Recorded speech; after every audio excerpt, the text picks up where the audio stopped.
வணக்கம் viewers. Welcome to கோணப்பார்வை. நீங்க பார்க்க போறது இட்லி கடை படத்தோட ஸ்டோரி, ரிவ்யூ அண்ட் ரேட்டிங் தான். ஸ்டோரி சொல்றேன்னு ஃபுல் ஸ்டோரி சொல்லி உங்களுக்கு ஸ்பாயிலர் பண்ண மாட்டேன். இந்த படத்தோட கதை என்னன்னு பார்த்தோம்னா, தனுஷோட அப்பா இட்லி கடை வச்சிருக்காரு.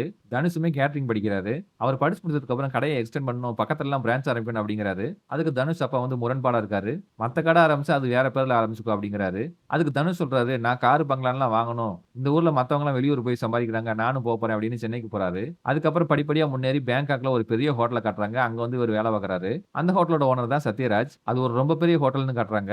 அவருக்கு இருக்கிறது ஒரு பையன், ஒரு பொண்ணு. பொறுப்பில்லாத பையன் தான் அருண் விஜய். அவருக்கு இருக்கிற ஒரே பொண்ண தனுஷுக்கு நிச்சயம் பண்ணியிருக்காரு.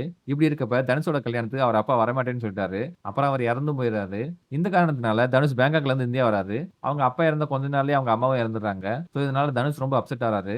பேங்காக் ஹோட்டல் ஓனர் சத்யராஜ் சாதாரண இல்ல. அவர் ரொம்ப பெரிய பணக்காரர் மாரி காட்டுறாங்க. அவரு சொல்றாரு, உலகத்துல இருக்க பெரிய பெரிய விஐபி எல்லாம் இந்த மேரேஜ்க்கு வராங்க.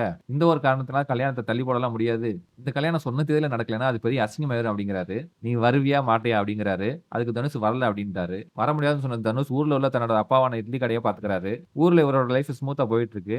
ஆனா கல்யாணம் நின்னு போன கோவத்துல தன்னோட தங்கச்சி கல்யாணம் நின்னதுக்கு பழி வாங்குறதுக்கு வரேன் அப்படின்னு அருண் விஜய் வந்து தனுஷ் அடிக்கிறாரு. பதிலுக்கு தனுஷ் அடிச்சு அவர் கால உடைச்சு விடுறாரு.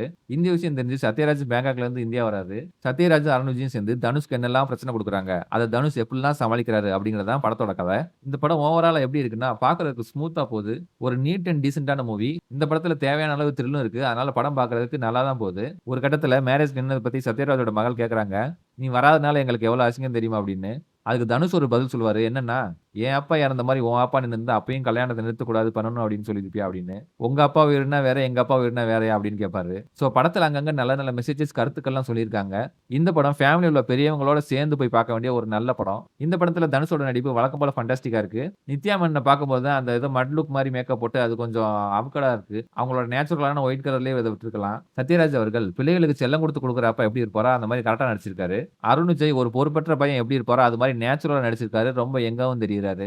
ஆனா அவர விட தனுஷ் தான் யங்கா தெரியிறாரு. மீசைய எடுத்தா 20 வயசு பையன் மாரி தான் இருக்காரு. இந்த படத்துல தனுஷோட அப்பாவான ராஜ்கிரண் இல்லைன்னா கொஞ்சம் வெயிட்டேஜ் கம்மியா இருக்கும். நித்யா மேனனுக்கு வேற ரெஸ்பான்சிபிளான பெரிய ரோல்லாம் இல்ல. கூட மாட இருந்து கூட்டி பெருக்கி கழுவி இந்த மாரி ஹெல்ப் பண்றாங்க. படத்துல போலீஸார பார்த்திபனும் தன்னோட ரோல கரெக்ட்டா குடுத்திருக்காரு. சமுத்திரக்கனியும் அப்படித்தான். இந்த படத்துல ஹீரோ, வில்லன், சப்போர்ட்டிங் ரோல்ஸ் இது எல்லாமே வந்து பிரபலமான ஃபேஸஸ். சோ அதனால பார்க்கறதுக்கு ரொம்ப நல்லா தெரியுது. படமும் கண்டிப்பா ஹிட் ஆயிரும். இந்த படத்துக்கு நான் குடுக்குற ரேட்டிங் 10க்கு 8.